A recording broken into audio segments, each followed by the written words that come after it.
Today we know Red Bull Racing as the reigning drivers' world champions, one of the most successful teams in modern Formula One. But do you ever wonder what this energy drink company is doing in F1? A car sport dominated by car companies. I'm talking Mercedes, Renault, Ferrari, McLaren, BMW and Toyota back in the day. How does Red Bull fit into this picture? How did Red Bull become a Formula One team? Let me tell you the story. Max Verstappen, you are the world champion!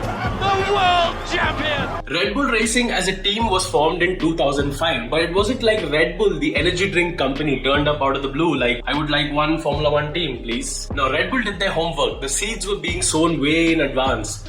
20 years in advance, actually. In 1984, Austrian businessman Dietrich Mateschitz founded Red Bull, the energy drink company. And immediately the marketing plan was different. Energy drink equals extreme sports equals Formula One. I love Formula One. You know what I should do? I should sponsor an F1 driver.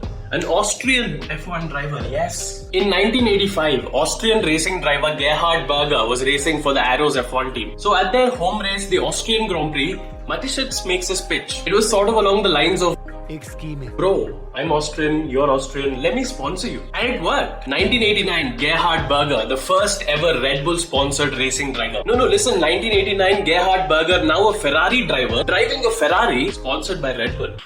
Nice. And the next big move naturally was to sponsor a team, not just a racing driver. So towards the mid-90s, Red Bull bought up a huge chunk of the Sauber F1 team. Oh, look at that 1995 Sauber C14. Driven by Heinz-Harald Frentzen and Austrian racing driver Karl Wendlinger. Main sponsor? Red Bull. Also during this time, the Red Bull Junior Driver Program really started to become a thing. Getting their young drivers into Formula One race seats became a huge priority for Red Bull. Well, that way you have more skin in the game, It's not just sponsorship and branding, it's ownership and responsibility. Everything was going great for Red Bull and the Junior program. In fact, in 2001, it was pretty much all but set up for Red Bull sponsored young driver Enrique Bernoldi to sign with the Red Bull Sauber F1 team. But then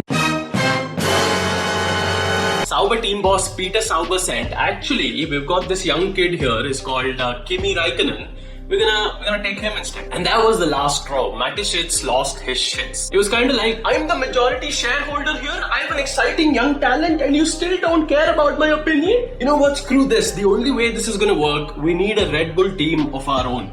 And just like that, by 2002, Red Bull had sold their majority stake in the Sauber F1 team and were officially on the market to buy a Formula One team all to themselves.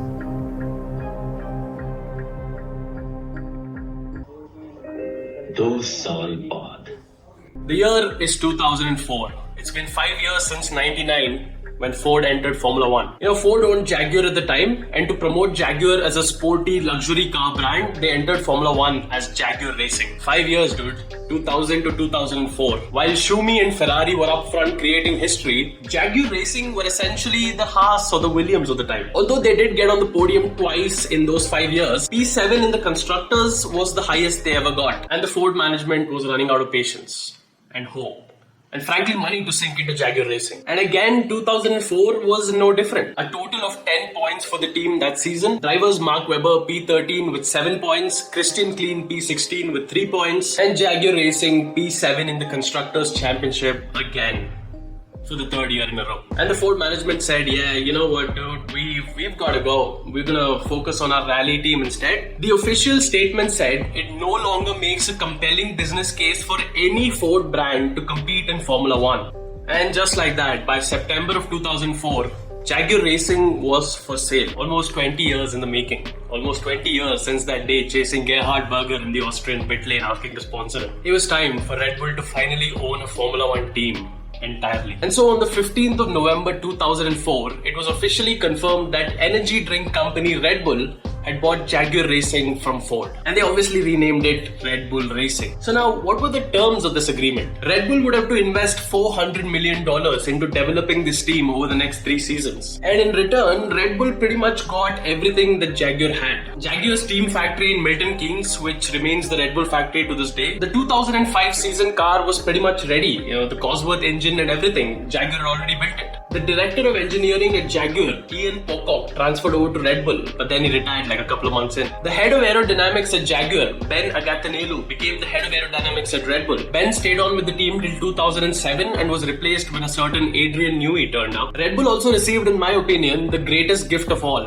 The director of technical operations at Jaguar Mr. Foxmarshmador, Gunther Steiner. For team principal, Mateschitz really wanted the OG, Gerhard Berger, but that circle of life never happened. Meanwhile, by 2004, a Formula 3000 team named Arden International had won 3 championships under the leadership of a 30-year-old team principal. His name was Christian Horner, and that was enough for Red Bull to take a chance on him. It went well with the exciting young success image of Red Bull. And did I feel ready?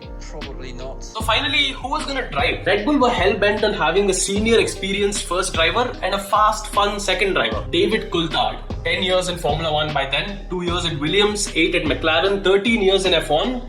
That was the man for the job. The second driver obviously had to be a Red Bull sponsored young driver. There was Christian Klein, he was Austrian. He was a Red Bull sponsored young driver and he was also driving for Jaguar already anyway. But then for some reason they also decided to promote another Red Bull young driver, the 2004 Formula 3000 champion Vitantonio Liuzzi. Yeah, it was just weird. They kind of just said, you two guys just swap every 4 races, the second driver. Like, for what? I mean, that went well. I think after a while Liuzzi just didn't get to swap in. And thus, finally in 2005, Red Bull Racing began their first season as a Formula 1 team. What happened that season? What happened in the early years of Red Bull? Well, that's a topic for another video. Thank you so much for watching. Thank you so much for your time. Bhat.tech is now on YouTube. Like it. No, you have to say subscribe, like, whatever people do on YouTube. Do all that, please. Thank you. I'll see you on the next one. Yan Barpe.